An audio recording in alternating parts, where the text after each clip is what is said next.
All right. We are going to read some more from the American Covenant. We haven't read anything from that in a while. We are still in chapter 2. This first part in this chapter, where we're starting off at, is called The Hand of God Rescues George Washington's Army. God's providence played a great part in rescuing General Washington's troops when they were penned up in Brooklyn Heights by the English General Howe in the early days of the Revolution. Despite the heavy losses Howe had inflicted on Washington's army, he had not succeeded in capturing or destroying it. Now he prepared to lay siege to the American forces on Long Island, some 8,000 men on Brooklyn Heights. Washington realized he must retreat. But how? The English forces surrounded him in a great semicircle, and behind him British ships could close him off at any time. Then began Washington's desperate, bold strategy. He collected every vessel he could, from rowboats to sloops, manned by fishermen from Gloucester and Marblehead, and he set about to evacuate his troops by night. A desperate measure, surely, and one doomed for failure. For wouldn't the British see them in the moonlight, or hear the splashing of their oars, and the many sounds of 8,000 men being transported, however quiet they tried to be? But as historian John Fiske writes, the Americans had been remarkably favored by the southern rise of a fog which covered the East River. In the morning, the British discovered to their astonishment that their enemies had vanished, even taken with them their provisions, horses, and cannons. Fiske observed that so rare a chance of ending the war at a blow was never again to be offered to the British commanders. But at the crucial, desperate moment, when Washington had done all he could, the hand of God intervened, provided the critically needed elements so that neither by sight nor by sound were the army's whereabouts known to the enemy.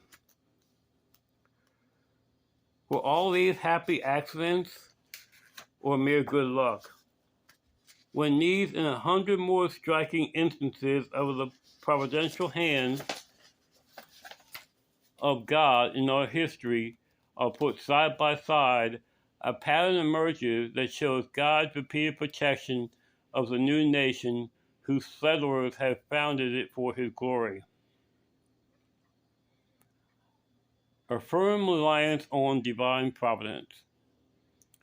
The founding fathers were keenly aware of God's providence and took care to see that the Declaration of Independence ended with the phrase, "And for the support of this declaration, with a firm reliance on the protection of divine providence, we mutually pledge to each other our lives, our fortunes, and sacred honor." During the Constitutional Convention, not only did Benjamin Franklin appeal for daily prayers that they might be worthy of the support of divine providence, George Washington, too, objected to arguments favoring halfway stopgags intended to patch up the poorly working Confederation, rather than follow through with a real plan of union. He rose from his presidential chair to his full imposing height, and his voice trembling with emotion. He declared, "If to please the people we offer what ourselves disapprove, how can we afterwards defend our work? Let us raise a standard to which the wise and the honest can repair. The event is in the hand of God." His words were a bracing reminder of the need for stern resolve if they were to be worthy of God's providential support. For that moment, says historian John Fiske, The mood in which they worked caught something from the glorious spirit of Washington. Today, as we once again recount the mighty deeds of God on our behalf and give Him the glory for these deeds, we too can expect a wave of hope to sweep our nation. The God of Abraham, Isaac, and Jacob, the God who preserved our forefathers as they covenanted to establish a nation for His honor, can sustain us in difficult times and enable us to follow His providential plan for this nation into the future. A magnificent optimism.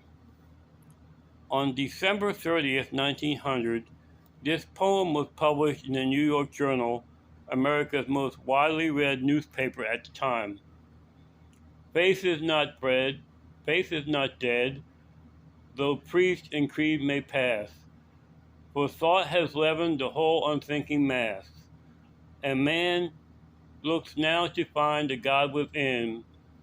We shall talk more of love and less of sin. In the century that followed, Americans certainly did talk more of love, yet sin continued to abound. The dream of goodness without a holy God has failed, but there is a potential blessing in humanism's collapse. The American people are increasingly looking for real resolutions. In the past, we as a people have turned to God, as in the Great Awakening. God can turn the hearts of our people again. Early Christians manifested a magnificent optimism, according to historian Robin Lane Fox, even in the face of Roman hegemony and persecution. The optimism was well rewarded, as was the small sect that started with 12 disciples spread and permeated the Roman Empire in 2 centuries. We too should be optimistic in our day.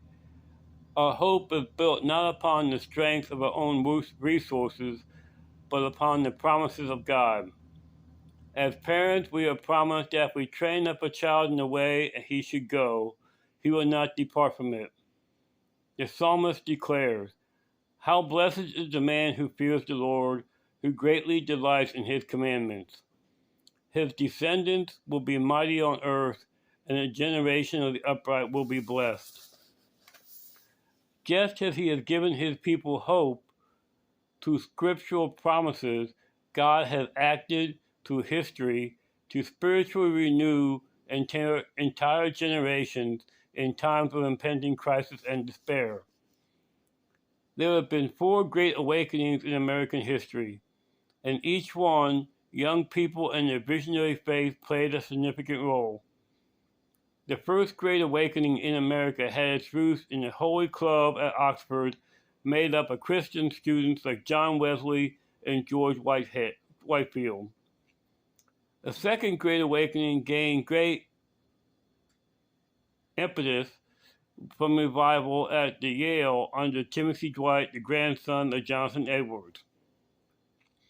In 1795, fully one half of the student body was converted. In this troubled generation, America is ready for yet another student-led revival. The Western world has retreated from God in the Bible for over 200 years. We have sown the wind and are reaping the whirlwind. The thinkers who led to the rebellion are gone. Charles Darwin, the prophet of evolution, died in 1882. Karl Marx, the theorist whose ideas inspired the communist revolutions and the greatest slaughters of the 20th century, died in 1883. Julius Wellhauser, the founder of German higher criticism and modern liberal orthodoxy, died in 1918. Sigmund Freud, the father of godless psychology, died in 1939. John Maynard Keynes, the economist of welfare state, died in 1948. John Dewey, the father of progressive secular education, died in 1952. The ideas of these men have lingered long after their death, and have changed the thinking of whole generations. But God has prudentially placed us in a time when we can not only expose the failures of the humanist dreams, but offer a dynamic, intellectually valid, historically proven, and scripturally sound Christian faith. The vacuum left by the failure of the godless values of humanism must be filled. There exists a tension in modern culture as it awaits a new consensus. If Christian values are to prevail, then they will be championed by the children of godly parents who have been prepared for the challenge of such a time in history. Life at the beginning of our third millennium AD era has much in common with life at the beginning of the first millennium. As in the Roman era, many today are not sure whether to prepare for peace or violence, prosperity or poverty, hope or despair. Then, as numerous philosophies and religions today engage the attention of the masses, yet fail to offer any real solution to the problems of society. Christianity today, as it was then, is outside the major power centers in Western culture.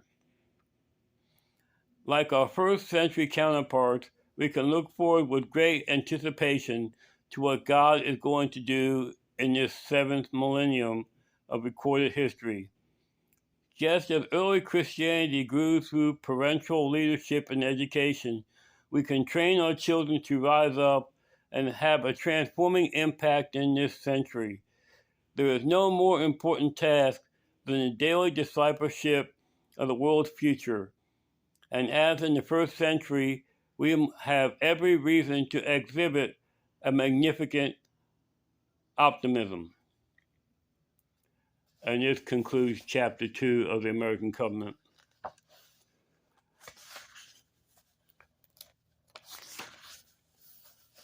As we will continue to read this and other books as we realize the plight of what our country is today and what needs to be done. We must put God first in everything and give Him the glory.